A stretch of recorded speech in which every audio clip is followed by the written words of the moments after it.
तो सब्सक्राइब करें हमारे चैनल को और हमारे सभी वीडियोस पाने के लिए बेल आइकन को दबाएं।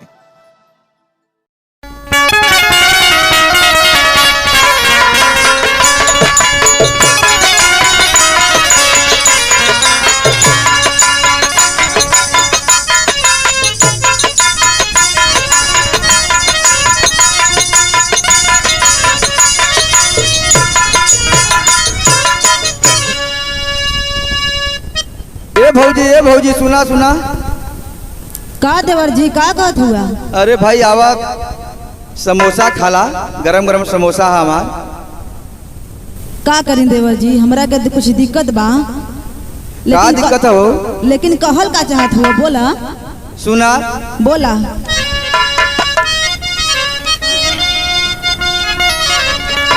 अरे किले लाए भौजी गरम बा समोसा।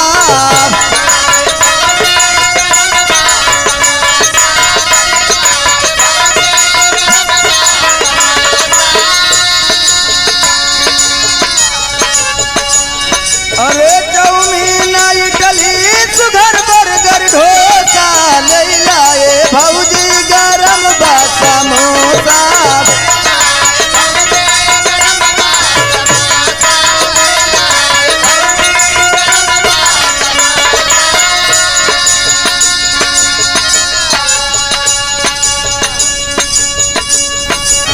ए देवर जी।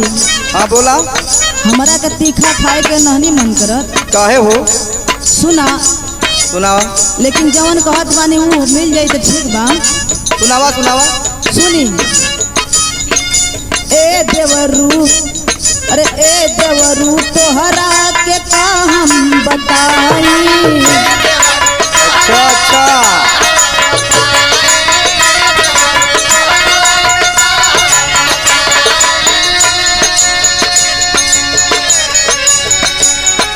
खाए खातिर मनवा करेला मिठाई, खाए खातिर मनवा करेला मिठाई। ए देवरू तोहरा से का हम बताई।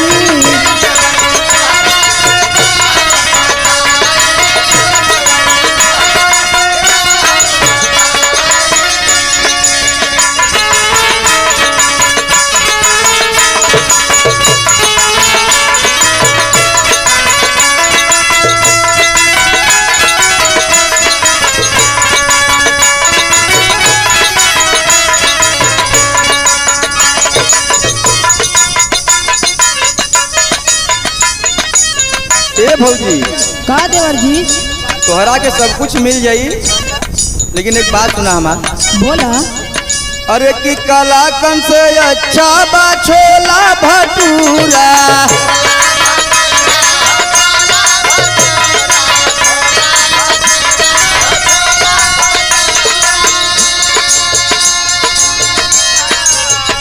अरे वादा हमार बाकी खा जाइबू पूरा। का करी देवर बबुआ, कुछ दिक्कत बा? सुना है सुना। बोला। अरे खाई के ता देखा बस मने परोसा ले लाए भौजी गरम बा समोसा।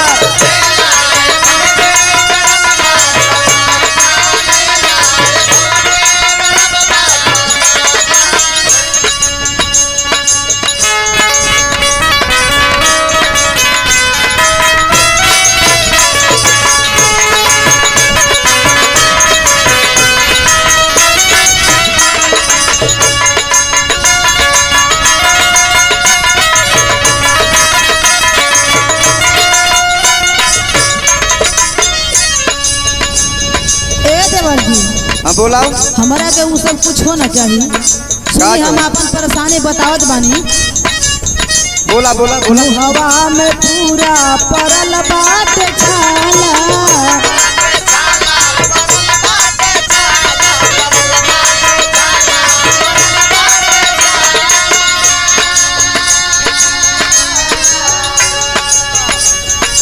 एही से तीखा न तनिको सुहाला।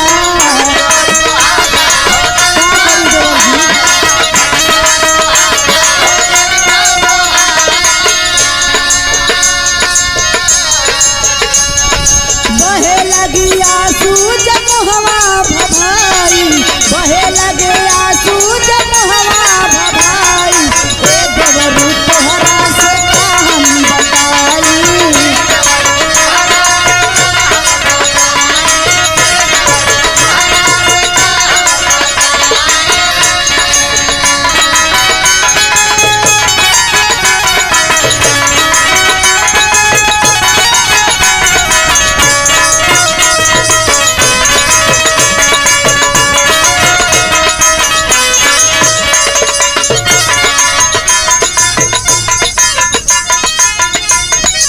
ए भौजी का देवर जी? एक बात सुना हमार, तीखा बहुत ज्यादा तीखा ना है, मधुर मधुर तीखा है।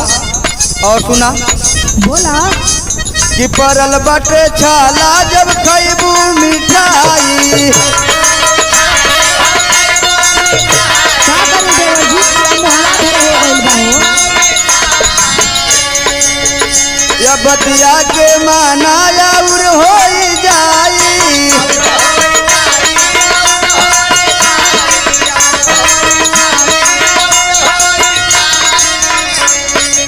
अरे तीखा ना बातन को कैला भरोसा लेला ए भौजी गरम बा समोसा।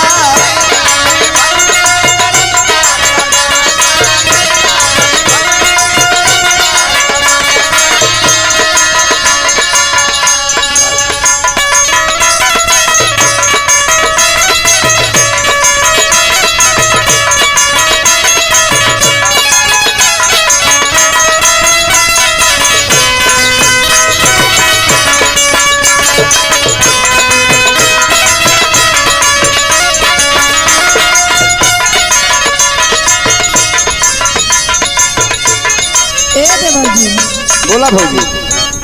सुना, सुनावा। हमरा तीखा हमरा के पसंद नहीं खेबा और अच्छा हमरा के खियावल ही चाहत हुआ तो मीठा खिया दा। का हो बोला। सुना हम बतात बनी, रसगुल्ला बर्फी और छेना मिठाई।